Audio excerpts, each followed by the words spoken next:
Okay, tumatagal na ako. Nagkasundo kaming magkakasama. Tuwing kami ay umiikot sa 30 barangay ng ating mahal na lungsod ng Pasig. Ako ang pinakamatagal magsalita. Kaya itong mga taong nasa likod ko, sigurado ako mga pasensyoso to.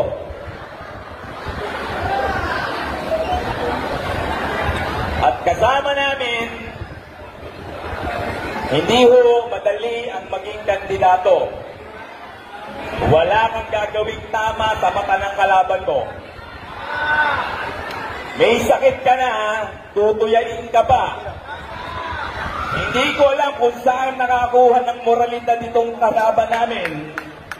Pero sa kumbento, ang itinuro sa amin, ang mga babae ay dapat igalang at mahalin.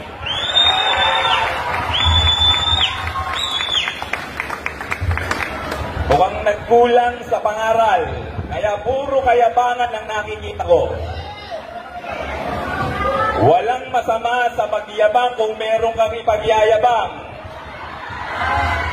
Pero yung ikaw ang ama ng lungsod, na dapat lumulutas sa mga mabibigat na problema ng lipunan, ang ginawa mo sa nagdaang 6 na taon ay maglinis ng imburnal sa Pasig, hindi kita papalakpakan.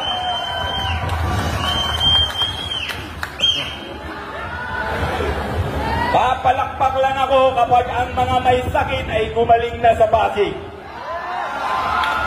Kapag ang mga PWD natin ay nakatanggap na ng kalinga,